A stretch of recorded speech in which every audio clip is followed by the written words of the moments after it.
TVC, a TV do Correio da Manhã.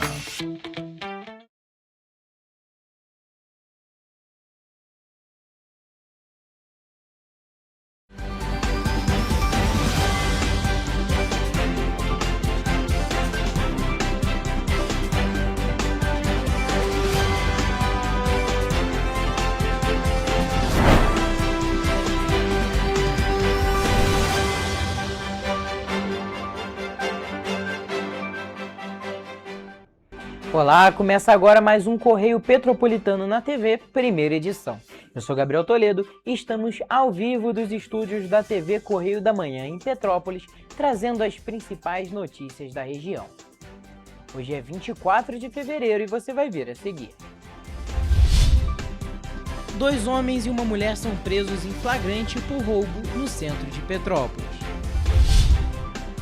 Polícia Militar prende um homem por tráfico de drogas no Duarte da Silveira, em Petrópolis. Homem cai em rio na Avenida Barão do Rio Branco após acidente de moto. Agora, no Correio Petropolitano na TV, primeira edição.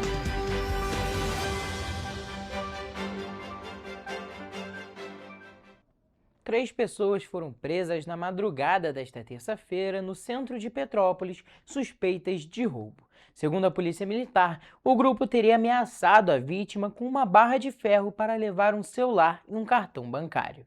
De acordo com a Polícia Militar, uma equipe foi acionada pela vítima, que informou ter sido abordada nas proximidades da rua Washington Luiz. Após buscas na região, os policiais localizaram 2 homens e uma mulher com as características informadas. Durante a abordagem, foi encontrado com um dos suspeitos o cartão bancário da vítima. A vítima fez o reconhecimento dos autores. Os 3 foram encaminhados para a 105ª Delegacia de Polícia, onde foram autuados em flagrante por roubo e permaneceram presos. Ainda nesse assunto, um homem foi preso na noite de segunda-feira, suspeito de tráfico de drogas no Duarte da Silveira, em Petrópolis. A ação foi realizada por policiais militares da equipe reservada, em conjunto com agentes da 105ª Delegacia de Polícia. Segundo a Polícia Militar, as equipes apuravam uma denúncia de venda de drogas na região. Durante um monitoramento em um ponto estratégico, os agentes observaram 2 homens, sendo um responsável por receber o dinheiro e o outro por entregar o material aos usuários. Ao perceber a aproximação das viaturas, os suspeitos tentaram fugir. Um deles foi alcançado e detido após descartar uma sacola com material ilícito. O segundo envolvido conseguiu escapar. Foram apreendidas 20 pedras de crack, 31 cápsulas de cocaína e um aparelho celular. O homem detido foi encaminhado à 105ª Delegacia, onde foi autuado por tráfico de drogas e permaneceu preso. Contra o outro suspeito, foi instaurado um inquérito para a apuração do crime. Já na tarde desta segunda-feira, mais um acidente envolvendo 2 motociclistas foi registrado na Avenida Barão do Rio Branco, em Petrópolis. Ao menos 2 pessoas ficaram feridas. A colisão aconteceu próximo à base do SAMU. Uma das vítimas chegou a cair dentro do rio que passa às margens da via. De acordo com o Corpo de Bombeiros, os 2 motociclistas colidiram e, com a força da batida, um dos pilotos foi lançado para dentro do rio. Após receber atendimento no local, ele foi encaminhado para uma unidade de saúde com ferimentos moderados. Já o outro motociclista teve ferimentos leves e também foi levado para o Hospital Santa Teresa. Devido ao acidente, o trânsito no local apresentou retenção. E agora, trocando de assunto, o início do ano legislativo em Teresópolis foi marcado por novas críticas à lei complementar, que autoriza a construção de prédios de até 20 andares no município. 3 parlamentares solicitaram a revisão da norma. A lei foi aprovada em dezembro de 2025 e, desde então, tem gerado repercussão na cidade. A vereadora Márcia Valentim, do PRTB, abriu a sessão defendendo a reavaliação do texto, apesar de, na época, todos os parlamentares terem votado a favor da medida, fazendo com que o texto fosse aprovado por unanimidade. Vale destacar que a norma autoriza a construção de edifícios de até 20 andares na cidade de Teresópolis. A gente sabe que está na justiça, a gente aguarda a resposta, senhor presidente, mas é necessário reavaliar porque a gente precisa ouvir a população. E foi andando nas ruas, foi sendo abordada, foi ouvindo, que a gente repensa e a gente vê o que é benefício e o que é malefício. A vereadora professora Amanda, do Republicanos, ressaltou que entrou com um pedido durante o recesso parlamentar para que o procedimento que tramitou o projeto seja anulado. De acordo com ela, há divergências no texto. Por isso, na próxima sessão, a parlamentar vai entrar com um requerimento visando a revisão do texto. A qual a Lei Complementar 351 de 2025, promulgada em 19 de dezembro, foi passada por nossa casa através do projeto de Lei Complementar 026, que a gente identificou que dentro dos ritos do regimento existe vício insanável, e o que compromete todo o trâmite legal para que essa lei produza todos os seus efeitos jurídicos. O Conselho de Arquitetura e Urbanismo do Rio de Janeiro, o CAU, enviou um ofício ao prefeito Leonardo Vasconcelos com o objetivo de solicitar explicações formais sobre a lei. O documento, assinado pelo presidente do órgão, Sidney Menezes, diz que não houve estudos técnicos que justificassem a mudança no perfil arquitetônico de Teresópolis.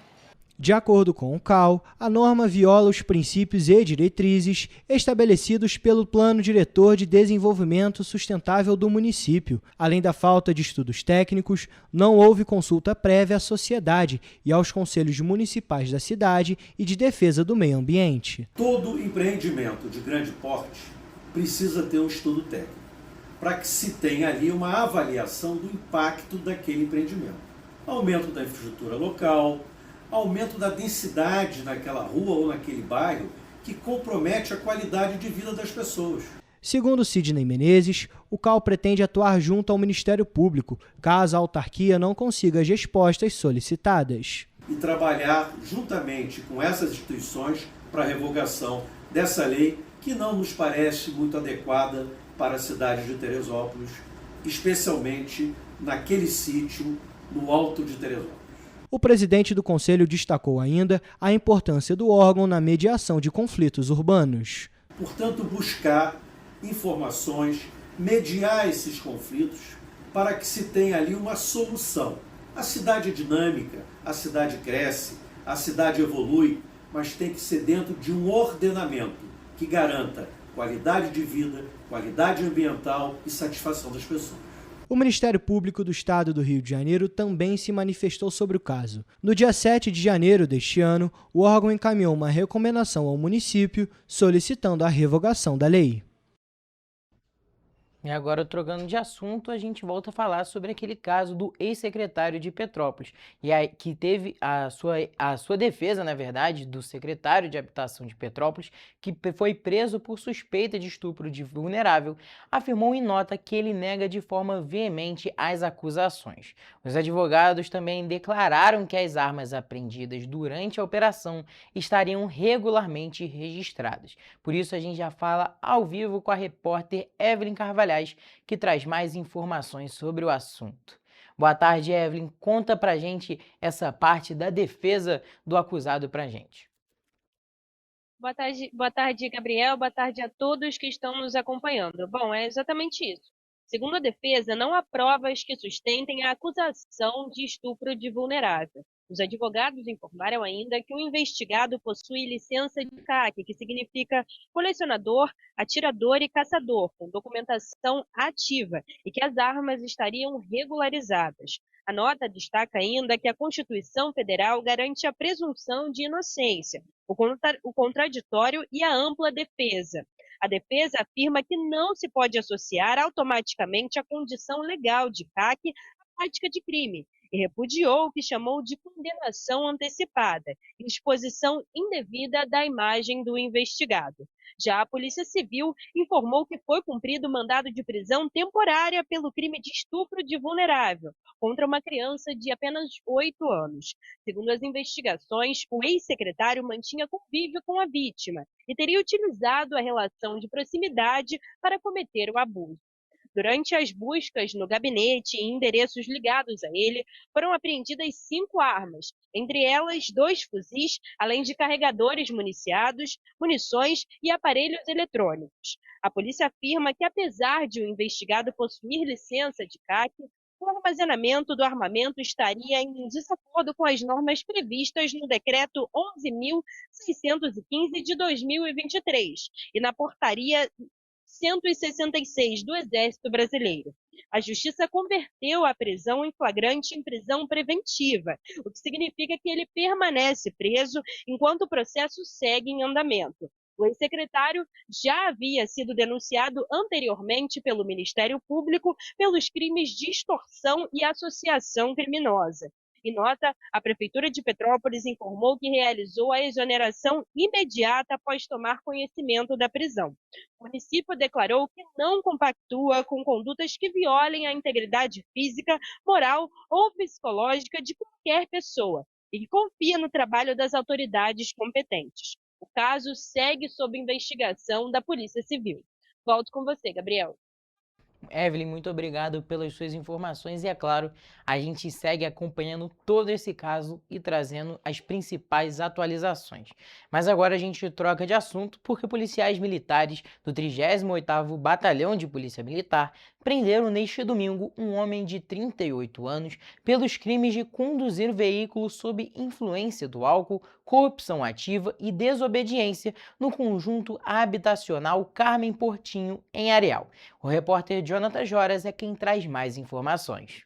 De acordo com a Polícia Militar, a guarnição realizava um patrulhamento em uma localidade conhecida como Boca do Sapo, quando observou um homem sem capacete conduzindo uma motocicleta e de forma que colocava os pedestres em risco. Ao receber a ordem de parada, o condutor apresentou dificuldade para desembarcar do veículo, com claros sinais de embriaguez e forte cheiro de álcool. Durante a abordagem, o homem se recusou a fornecer informações completas para identificação e desobedeceu às determinações da Polícia Militar. Ao ser informado que seria conduzido para a delegacia, passou a oferecer suborno para os policiais, reiterando a oferta inclusive na unidade policial. O fato foi apresentado na 108ª Delegacia de Polícia, em Três Rios. Eu sou Jonathan Joras para a TV Correio da Manhã. E você vai ver no próximo bloco. 19 estados e o Distrito Federal fecharam o ano de 2025 com a menor taxa de desemprego registrada na série histórica. O Estado divulga esta semana 2.200 oportunidades de emprego. O Correio Petropolitano na TV, primeira edição, volta já.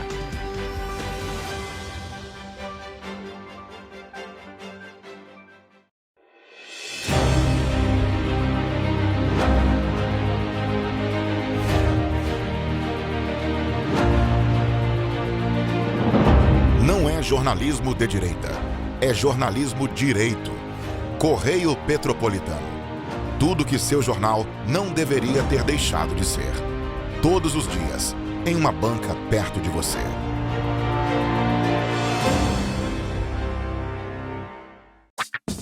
Enquanto você pensa que poderia ganhar igual aos homens, a Alerj faz. As leis que você precisa, a Alerj faz.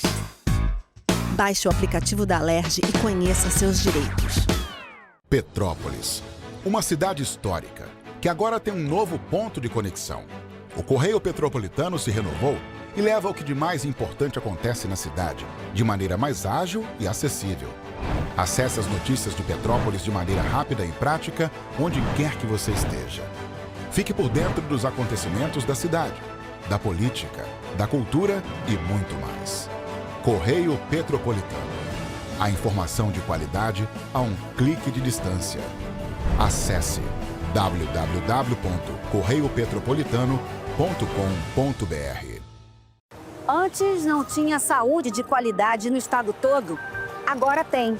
Agora tem o Rio Imagem Baixada, que atende milhares de pessoas em toda a região. É muita gente atendida, né? E olha que tem mais. Mostra aí, Edu. Flávia, aqui tem um dos mais importantes centros de neurocirurgias do país. O Instituto Estadual do Cérebro teve a capacidade dobrada para cirurgias de tumores. E tudo gratuito, pelo SUS. E tá melhor no estado todo, certo, Gisele? Com certeza, Flávia. Antes, só alguns municípios do estado tinham ambulâncias do SAMU. Agora, todos os 92 municípios do estado têm. E ainda tem o Instituto Estadual de Olhos, com capacidade de realizar mais de 400 cirurgias e 1.000 consultas por mês. O Rio tem um governo que trabalha muito. Primeiro ele faz, depois ele mostra. Como tem que ser, né?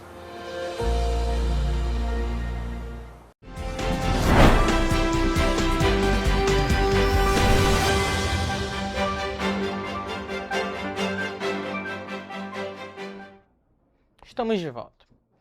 Policiais do 38º Batalhão de Polícia Militar conduziram um homem de 49 anos à delegacia após um flagrante de uso de drogas em Paraíba do Sul. A ocorrência foi registrada no bairro Pedreira na tarde de domingo. Quem traz mais informações é Evelyn Carvalhais.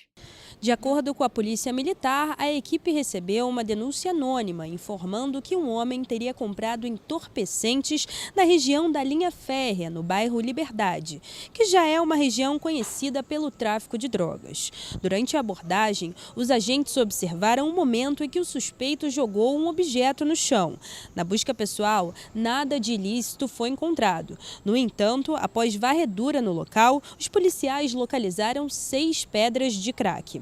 O homem foi levado para a 107ª Delegacia de Polícia, em Paraíba do Sul, onde o caso foi registrado. Ele foi autuado com base no artigo 28 da Lei de Drogas, que trata do porte para consumo pessoal. Prestou depoimento e foi liberado. Eu sou a Evelyn Carvalhais para a TV Correio da Manhã. E agora, trocando de assunto, um afundamento de pista causou a interdição da BR-495 no trecho que liga Petrópolis a Teresópolis entre a manhã e tarde desta segunda-feira. De acordo com a Polícia Rodoviária Federal, a PRF, o Departamento Nacional de Infraestrutura de Transportes, o DENIT, foi acionado para que as medidas necessárias fossem tomadas. Quem traz mais informação é o Jonathan Joras. Em razão do afundamento, motoristas que passavam pela Serra de Teresópolis colocaram galhos como sinalização para outras pessoas que fossem utilizar a pista. O caso aconteceu entre a manhã e tarde desta segunda-feira, dia 23 de fevereiro. A PRF informou inicialmente que o bloqueio era parcial e, posteriormente, a rodovia ficou totalmente interditada. O DENIT foi acionado para que medidas necessárias fossem adotadas. O afundamento foi registrado no quilômetro 23 da BR-495, na serra que liga Teresópolis a Petrópolis. De acordo com a PRF, o buraco chegou a ter cerca de 1 metro de profundidade. Eu sou Jonathan Joras para a TV Correio da Manhã. E em nota, o DENIT informou que os técnicos da autarquia avaliam as condições da estrutura para saber o que ocasionou o afundamento e também para avaliar as condições da pista. Além disso, por volta de 5h45 da tarde, o trecho ficou totalmente interditado. E agora a gente troca de assunto porque o Ministério Público do Estado do Rio de Janeiro instaurou na última sexta-feira um inquérito civil para apurar a atuação de agentes privados no Carnaval de Areal.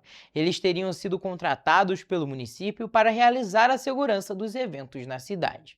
O inquérito foi instaurado através da primeira Promotoria de Justiça de Tutela Coletiva do Núcleo de Três Rios. A promotoria recebeu imagens que mostram seguranças de uma empresa privada agredindo repetidamente pessoas com golpes de cacetete, inclusive quando algumas já estavam caídas no chão. De acordo com o Ministério Público, o inquérito vai investigar a atuação dos agentes que foram contratados pelo município de Areal para a realização da segurança de eventos de carnaval na cidade. A Prefeitura informou que já está avaliando as imagens e apurando os responsáveis pelas agressões.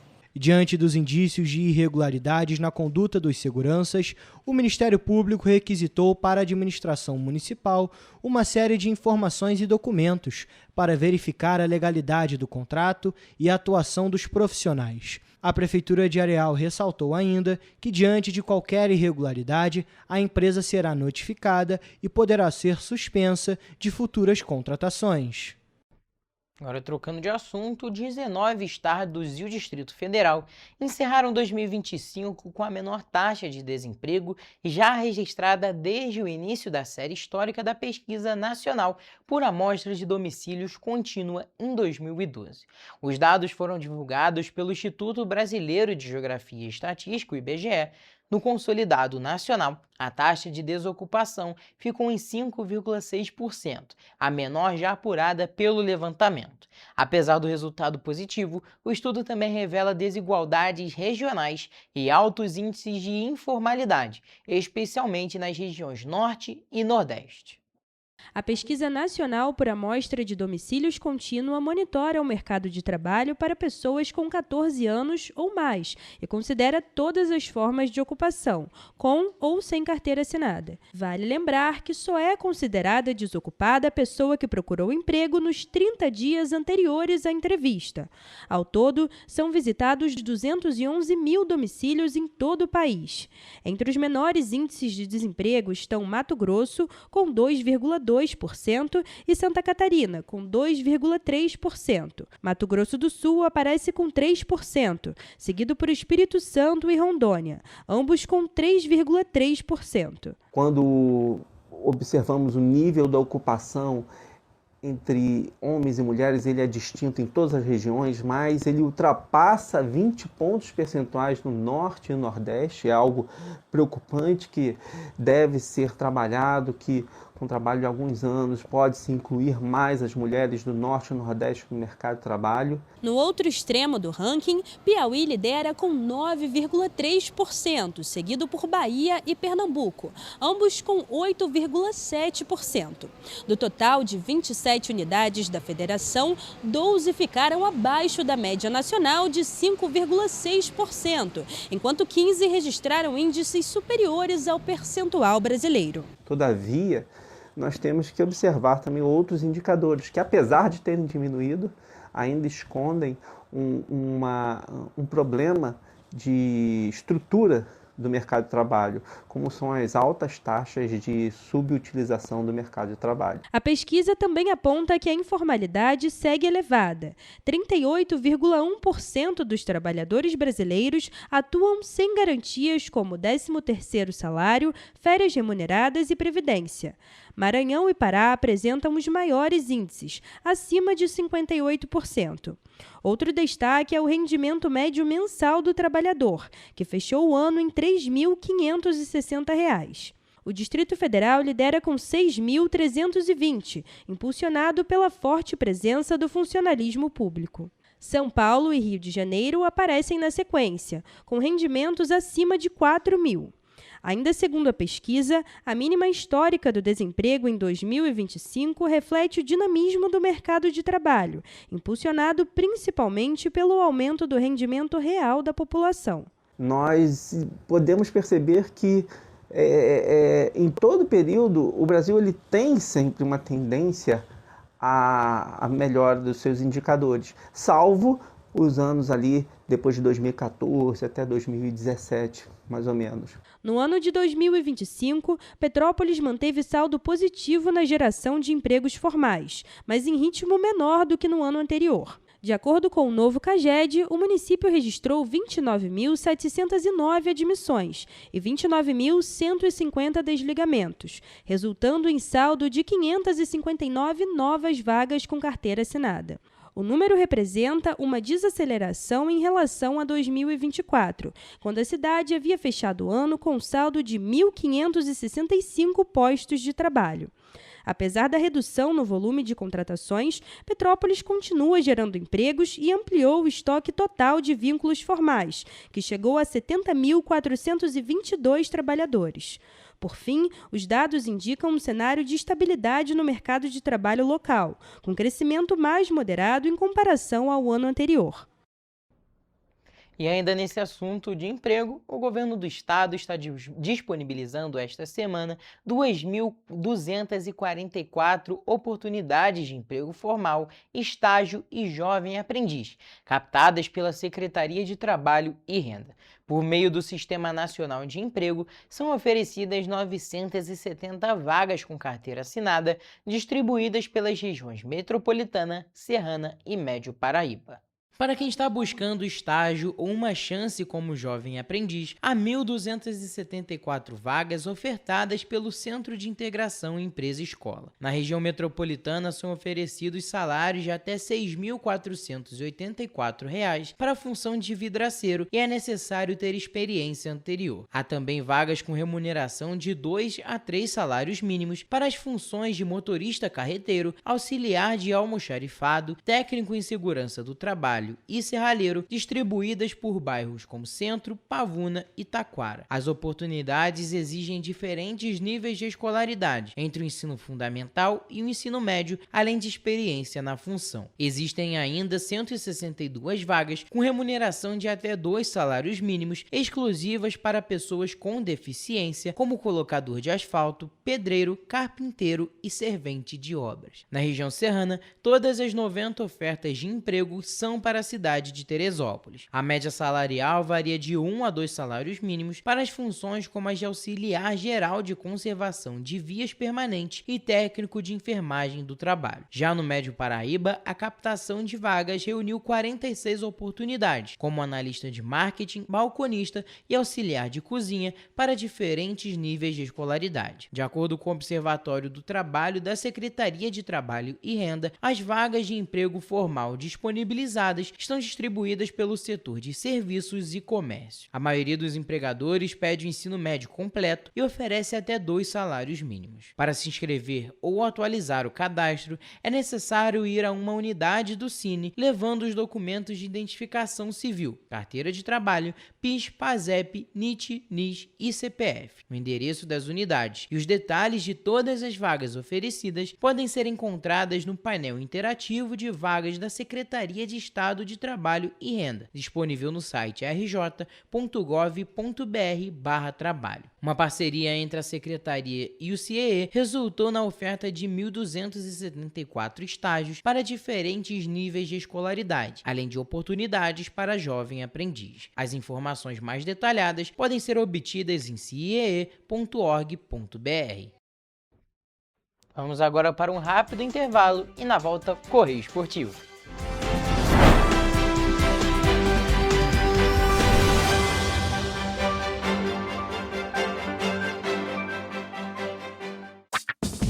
Enquanto você acha que alguma coisa deveria ser feita contra o racismo, a Alerj faz. As leis que você precisa, a Alerj faz. Baixe o aplicativo da Alerj e conheça seus direitos. O estado do Rio de Janeiro é, com certeza, um estado de inspiração. Eu sou mais RJ. E você? Sou mais cultura. Sou mais emprego. Resultado de exames. Sou mais serviços. Sou mais segurança, com maior apreensão de armas, mais polícia nas ruas e planejamento para grandes eventos. O Rio de Janeiro está em alta. Para onde você olha, tem mudança acontecendo. O Rio de Janeiro é líder em óleo e gás. Temos o maior centro de diagnóstico da América Latina. Todo mundo sabe. Que orgulho viver aqui. Somos o estado que não para de crescer. Governo do estado do Rio de Janeiro. O trabalho não para. É todo dia e é de todos. Petrópolis, uma cidade histórica que agora tem um novo ponto de conexão. O Correio Petropolitano se renovou e leva o que de mais importante acontece na cidade, de maneira mais ágil e acessível. Acesse as notícias de Petrópolis de maneira rápida e prática, onde quer que você esteja. Fique por dentro dos acontecimentos da cidade, da política, da cultura e muito mais. Correio Petropolitano. A informação de qualidade a um clique de distância.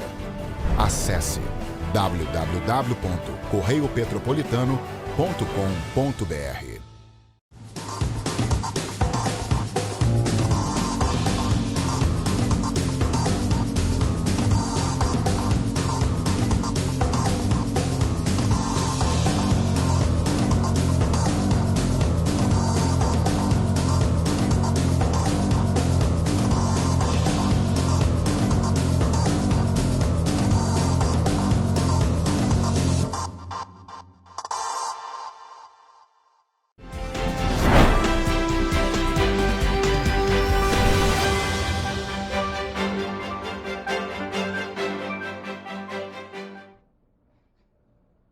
Estamos de volta e vamos acompanhar agora as principais notícias do mundo dos esportes com Jonathan Joras e Hugo Petersen.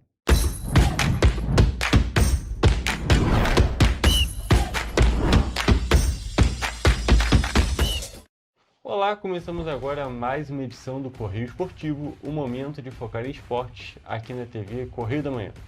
E hoje vamos conversar sobre futebol, tênis e Olimpíadas de Inverno. Começamos a nossa edição com algumas notícias muito significativas do mundo do tênis.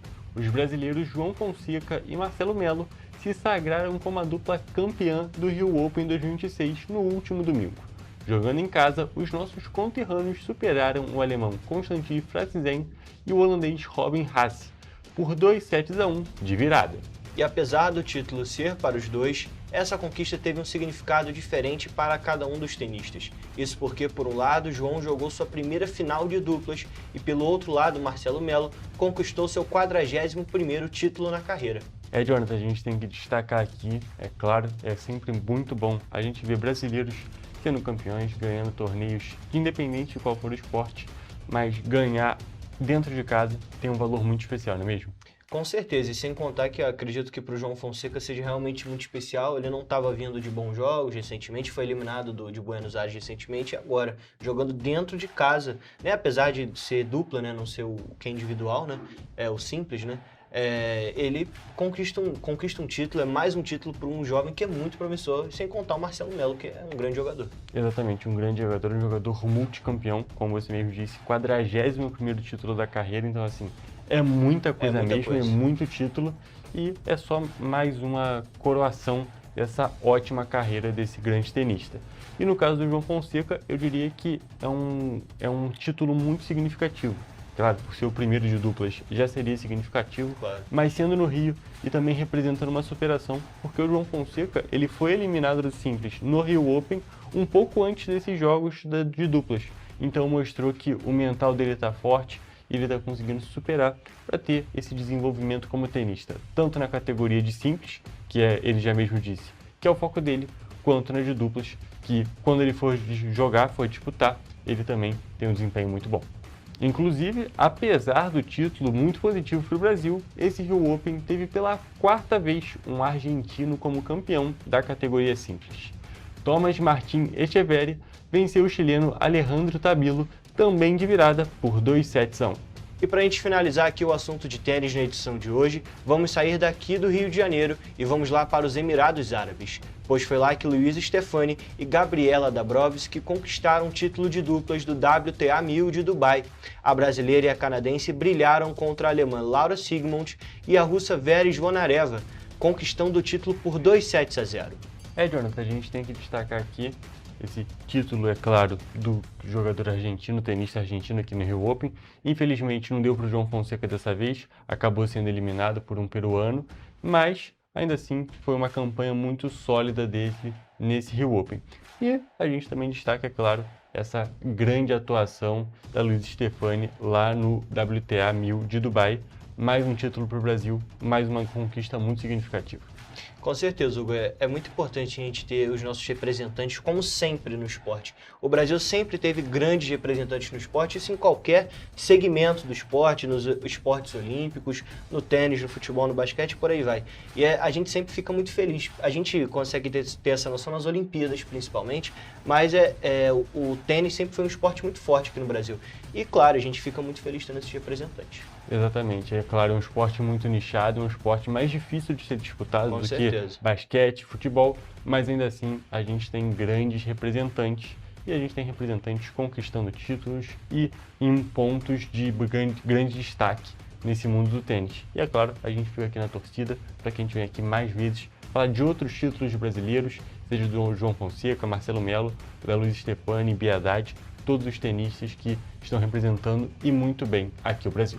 E agora, mudando de esporte, vamos falar sobre futebol carioca. Estamos em meio às semifinais do estadual mais charmoso do Brasil e no primeiro jogo disputado, o Fluminense venceu o Vasco por 1-0 dentro do estádio Newton Santos. O gol da partida foi marcado por Kevin Serna, que vem mantendo a grande fase nesse início de temporada.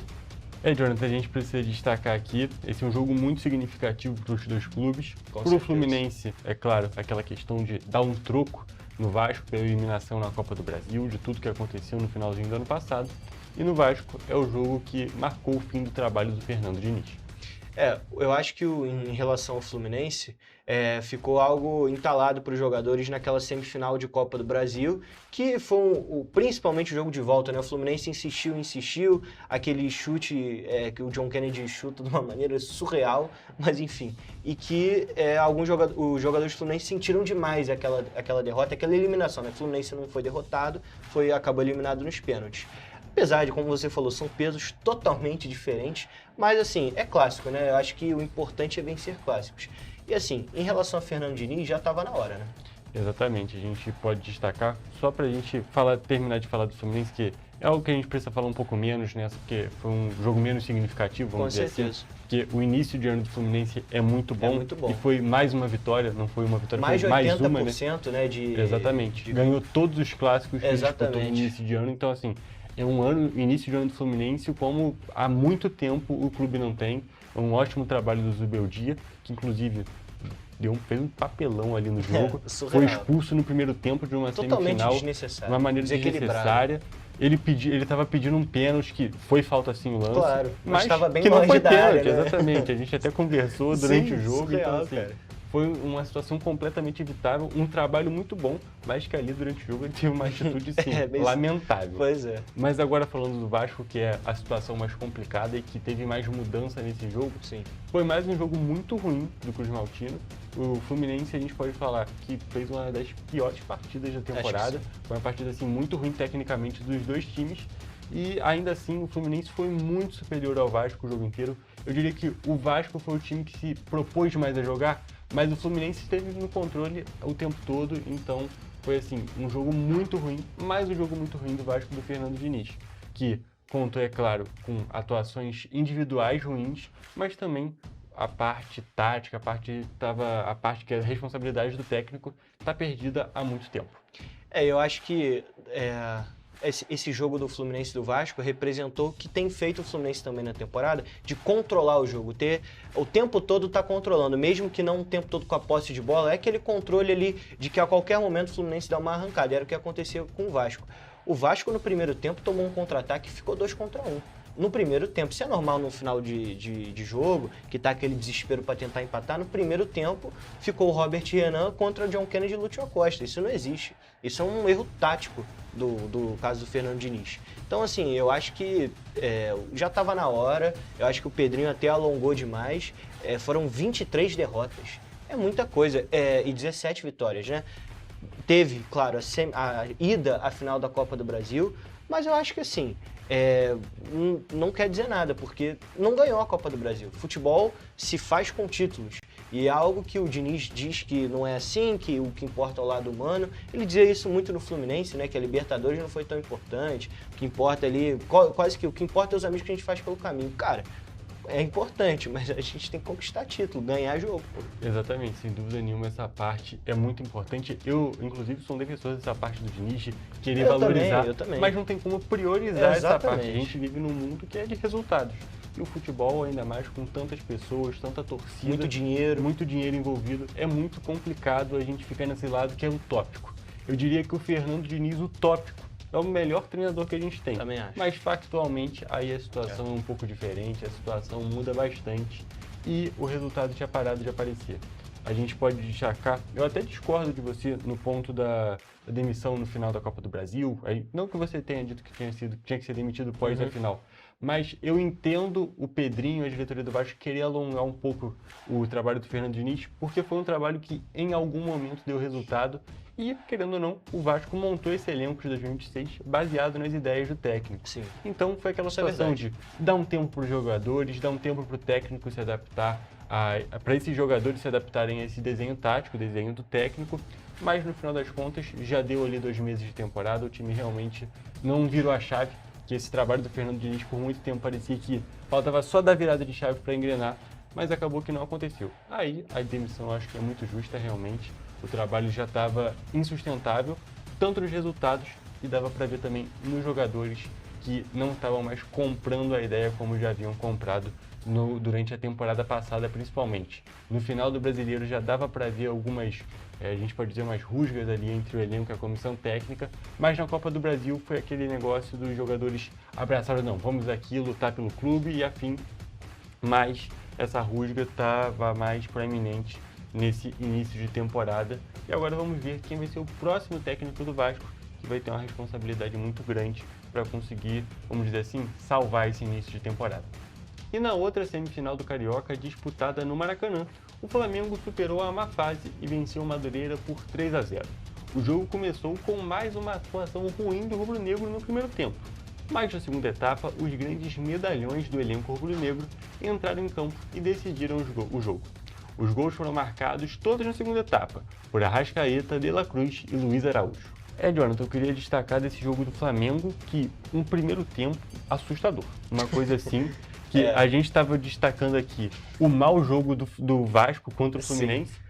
O jeito que o Flamengo estava jogando parecia muito o jeito que o Vasco estava jogando, que era aquele jogo desorientado. Final de pelada, né? Exatamente, final de pelada, era só cruzamento, bola levantada na área, assim. O primeiro gol do Flamengo é um bate-rebate, sobra o De La Cruz, chuta pro gol. Aí depois que o Flamengo faz o primeiro gol, aí o time, né, o Madureira sente também todo o peso do jogo, sente também o cansaço, porque é um time que teve que correr muito para se defender na primeira etapa, e aí o Flamengo sobressaiu. Mas foi mais um jogo médio, assim, a gente pode dizer, do Flamengo. Eu não diria... É porque ganhou, né? De 3-0, a diferença técnica do Flamengo do Madureira é muito grande. Eu diria que foi um jogo até ruim, na minha opinião, porque, cara, o time que o Flamengo tem não dá direito de fazer um jogo como ele fez o primeiro tempo contra o Madureira. Você pode ter dificuldade, isso é normal dentro do futebol. Por exemplo, um time como o Vasco, que tem uma limitação técnica maior que a do Flamengo, por exemplo, tem bons jogadores, obviamente, mas não existe o Flamengo ter aquela dificuldade, aquela coisa... Cara, o time do Flamengo é estrelado, é um time milionário, bilionário, não sei nem dizer. E tá encontrando muita dificuldade, ainda mais com o meio campo que tem. Jorginho, Arrascaeta, Paquetá, Carrascal, Pulgar, são só craques. Esses daí são titulares em qualquer time do Brasil, hoje. E assim, o time não encaixa. Eu acho que o Felipe Luiz, ele tem que, na minha opinião, ele tem que esquecer um pouco de querer o Paquetá titular. Que para mim o grande problema desse time está sendo o Paquetá, que desencaixou o time. Ele entrou no lugar de outros jogadores e o Paquetá tá meio sem função, na minha opinião. Ele joga ali meio de segundo volante, como ele jogou muito tempo no West Ham, no Lyon, mas, cara, não sei. E tem aquela coisa, né? Se o Arrascaeta não tá numa boa noite, o Flamengo geralmente não joga bem. Exatamente. Eu diria que essa questão da falta de adaptação desse elenco do Flamengo com o Paquetá tá fazendo muito peso nesse elenco, tá fazendo que o time tenha muita dificuldade de jogar. E eu diria que o ponto principal o Felipe Luiz ainda está muito preso nas ideias do ano passado, que deram muito certo, mas nesse ano o elenco não está conseguindo corresponder. E aquela dificuldade que ele tem de mexer no time, que a gente já destacou algumas vezes, que ele arma muito bem o time para o início do jogo, mas ele não consegue fazer boas substituições. Eu acho que essa dificuldade está começando a aparecer durante o início do jogo também. O time está tendo muita dificuldade o Flamengo está tendo muita dificuldade de começar bem os jogos, de mudar bem os jogos. Está sendo um início de temporada muito conturbado para um time que, como você disse, não tem o direito de jogar mal nesses jogos.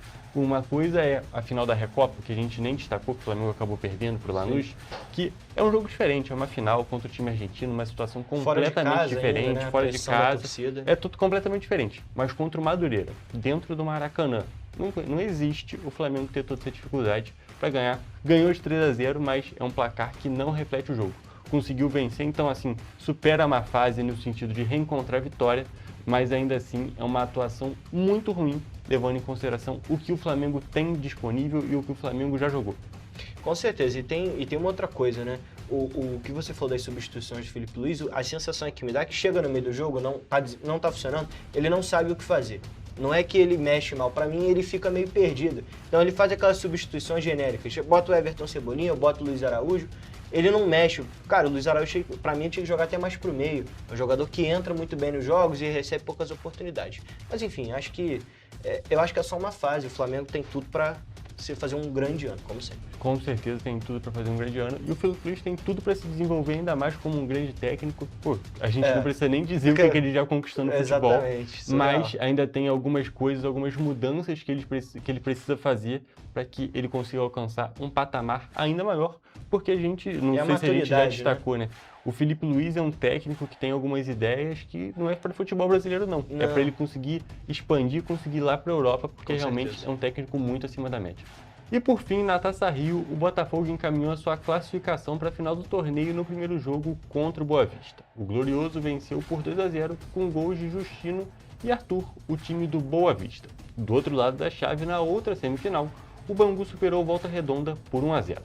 Jonathan, a gente tem que destacar aqui, o Botafogo não fez mais que obrigação vencendo do Boa Vista, e o que não está sendo obrigação do Botafogo há alguns anos é passar para as semifinais do Carioca de verdade, que Taça Rio é aquele prêmio de consolação. E o Botafogo, a gente viu uma clara dificuldade do Botafogo em focar no Campeonato Carioca. Ano passado, claro, teve aquela situação de John Texton, não mandou time sub-20, etc., mas esse ano que era a oportunidade para mostrar que valoriza o campeonato estadual e, novamente, não deu certo. Não deu certo, mas, é claro, o Botafogo é muito favorito para ganhar a Taça Rio, né? Vai ser tricampeão da Taça Rio e é aquele prêmio que, assim, ninguém gostaria de ter. Exatamente. E para finalizar a nossa edição do Correio Esportivo, terminou a edição de 2026 das Olimpíadas de Inverno e, pela primeira vez, o Brasil marcou presença no quadro de medalhas da competição. O ouro de Lucas Pinheiro Braten no esqui alpino levou o Brasil ao 19º posto. A Noruega foi a líder do quadro de medalhas com 18 ouros, 12 pratas e 11 bronzes. E além da medalha inédita, o Brasil celebrou o recorde de atletas, com 14 representantes em Milão Cortina. Outro marco comemorado foi o número de atletas no top 20. Lucas, é claro, foi o campeão do slalom gigante, Nicole Silveira foi a 11ª colocada no skeleton, Paty Burgner foi a 14ª e Agostinho Teixeira o 19º no snowboard halfpipe e Edson Vigilante, piloto do trenó foreman do bobsled, foi para a 19ª colocação da categoria. Jonathan, e com esses ótimos resultados do Brasil nessas Olimpíadas de Inverno, nós, é claro, encerramos mais uma edição do Correio Esportivo, porque o nosso tempo já acabou.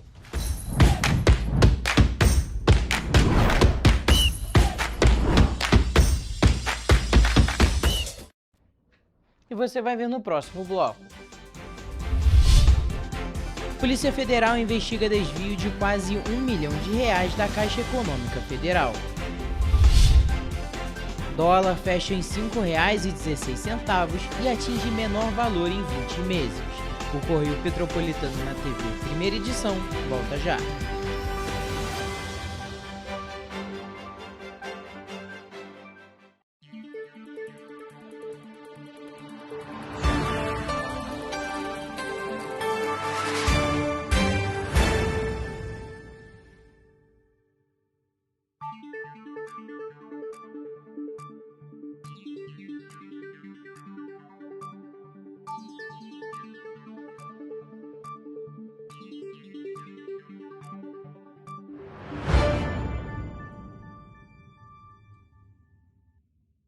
Antes a gente não tinha tantas obras por todo o estado.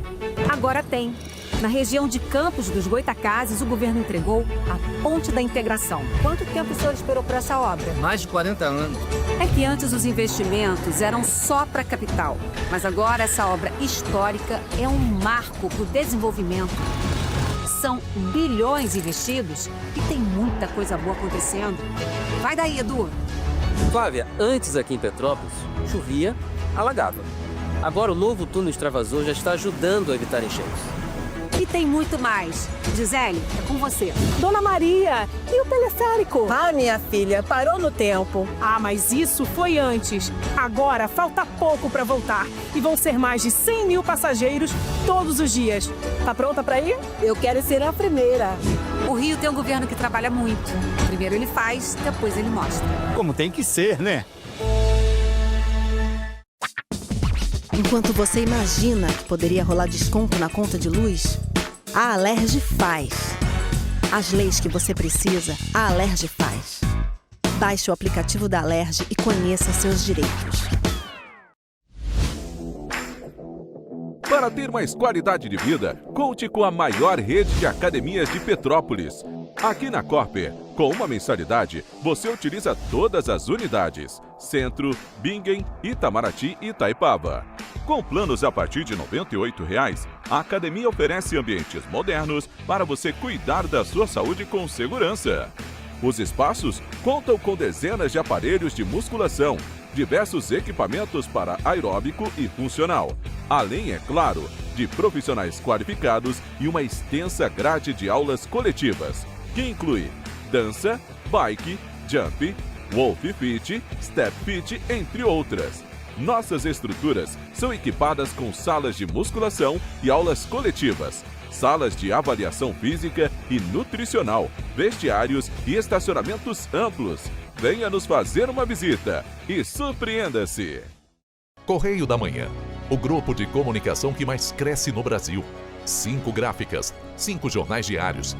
Correio da Manhã, Correio Nacional, Distrito Federal, Sul Fluminense, Petropolitano e agora Correio da Manhã São Paulo. Além do Jornal da Barra, Jornal de Turismo, Revista O Cruzeiro, TV Correio da Manhã e estúdios próprios. Grupo Correio da Manhã. Informação com tanta credibilidade que é impressa todos os dias.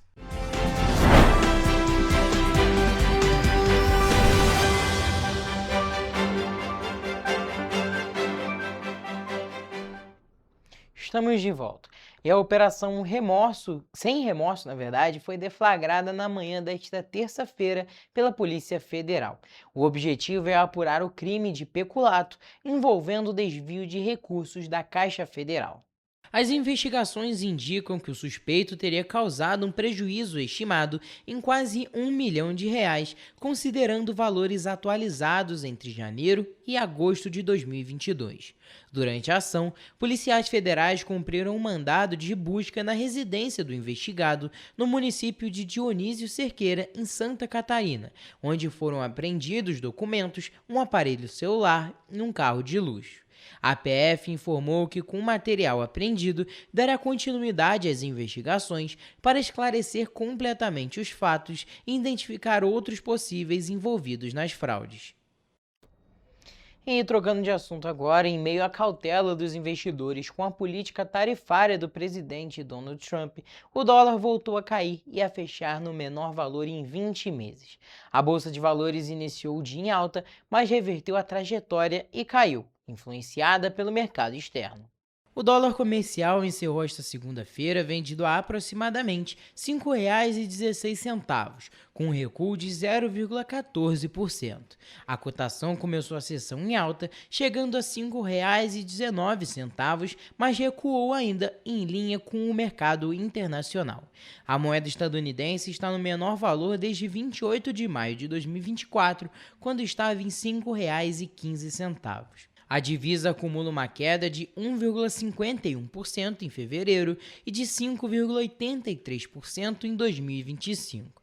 O mercado de ações teve um dia mais volátil. O índice Bovespa da B3 fechou aos 188.853 pontos, com recuo de 0,88%. As incertezas em torno da imposição de tarifas pelo presidente Donald Trump provocaram oscilações no mercado. O dólar começou o dia em alta, com importações aproveitando a cotação barata da sexta-feira para comprar a moeda. Mas a movimentação inverteu-se com a abertura do mercado estadunidense e a enxurrada de capitais para países emergentes como o Brasil. Em relação à bolsa, houve um movimento de realização de lucros, principalmente em ações de bancos, após o recorde de sexta-feira. Paralelamente, a correção nas bolsas dos Estados Unidos nesta segunda-feira influenciou o mercado de ações em todo o planeta. E vamos agora para a previsão do tempo nas cidades da nossa região de cobertura.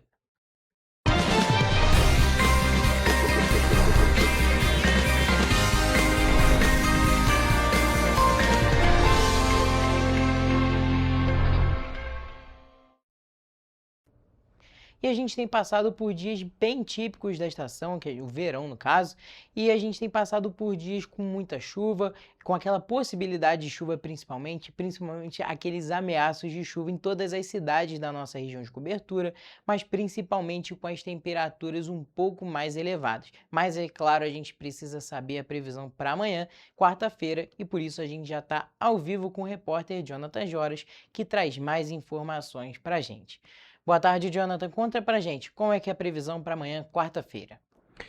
Oi, Toledo, uma boa tarde para você, uma boa tarde para quem nos acompanha. E como de costume, a gente começa essa previsão do tempo por Nova Friburgo. A previsão para esta quarta-feira é parecida com terça-feira. A previsão é de sol com algumas nuvens, com possibilidade de chuva durante o dia e à noite. As temperaturas variam entre a mínima de 18 e máxima de 25 graus. Em Teresópolis, a previsão é de chuva forte pela manhã, mas com aberturas de sol na parte da tarde e pancadas de chuva que vão até o período da noite. Os termômetros variam entre a mínima de 19 e máxima de 25 graus Celsius. Em Petrópolis, a previsão para quarta-feira também é parecida com terça. Aqui na Cidade Imperial, a previsão é de sol com muitas nuvens, com chuva pela manhã, durante a tarde e na parte da noite a chuva continua. As temperaturas na cidade de Petrópolis variam entre a mínima de 18 e máxima de 25 graus Celsius. Agora, partindo para a região centro-sul aqui do estado, em Paraíba do Sul, a previsão é igual à da Cidade Imperial, com sol e aumento de nuvens e chuva já na parte da manhã, com grandes chances de chuva forte à tarde e à noite. As temperaturas são um pouco mais altas, variando entre a mínima de 21 e máxima de 29 graus Celsius. E aqui em Três Rios, a previsão é exatamente a mesma, com chuva pela manhã que seguem durante a tarde e a noite. As temperaturas variam entre a mínima de 22 e máxima de 30 graus Celsius. Toledo, a gente pode perceber que as temperaturas mas o clima e o tempo nas cidades aqui da nossa região de cobertura estão muito parecidos de uma forma geral. Por conta, claro, da estação, né? O verão é um período de maior estabilidade em relação a temperaturas e tempo. Claro, a gente sabe que tem estabilidade, que eu digo, né? De ser muito parecido todos os dias. Porque a gente sabe que nos fins de tarde dos dias de verão tem aquela pancada. Exatamente, Jonathan, esse ponto mesmo que eu iria tocar, que a gente já tem percebido nos últimos dias, dependendo até puxando para a última semana, as previsões muito parecidas em todas as cidades da nossa região de cobertura, focando principalmente, é claro, com os dias um pouco mais chuvosos na tarde e à noite, mas as temperaturas variando um pouquinho, é claro. As temperaturas das cidades da região centro-sul um pouquinho mais altas em relação às cidades da região serrana. Mas, Jonathan, muito obrigado pelas suas informações e essa foi a nossa previsão do tempo.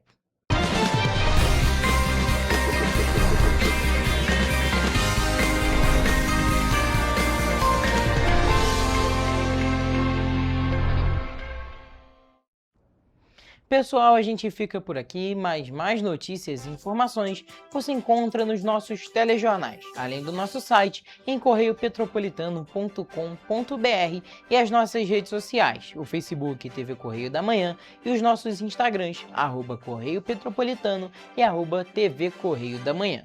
Siga a gente para se manter sempre informado. E a participação de vocês através do envio de denúncias é muito importante. Essas denúncias podem ser enviadas através do nosso e-mail tvccorreiodamanhã@gmail.com ou para o nosso WhatsApp no DDD 24 99248 3167. O Correio Petropolitano na TV primeira edição fica por aqui, mas amanhã a gente tá de volta. Eu espero por vocês a partir de 1h da tarde. Temos um encontro marcado. Até lá!